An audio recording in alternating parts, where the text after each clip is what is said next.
Cubelles serà demà dissabte el punt de reunió de la tercera trobada d'historiadors penedesencs. En aquesta edició es vol parlar de diferents experiències de recreacions històriques com a mètode per difondre continguts i es farà a través de diferents conferències i debats. La secció d'Història de l'Institut d'Estudis Penedesencs organitza aquesta iniciativa anual per tenir un contacte periòdic amb historiadors i interessats en aquesta temàtica.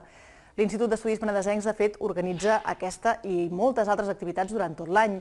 De fet, aquest 2012 celebren el seu 35è aniversari i ho volen commemorar amb diverses iniciatives, entre elles unes futures jornades que es faran a la tardor a Vilanova i la Geltrú, a Vilafranca i també al Vendrell i que serviran per debatre el present i el futur del Penedès històric. Entre algunes de les iniciatives que es preparen hi ha la publicació d'un llibre blanc de la cultura al territori.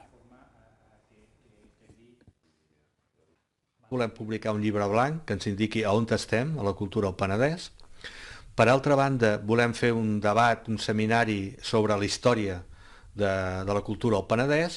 i, tercer lloc, i potser serà el més important de cara al futur,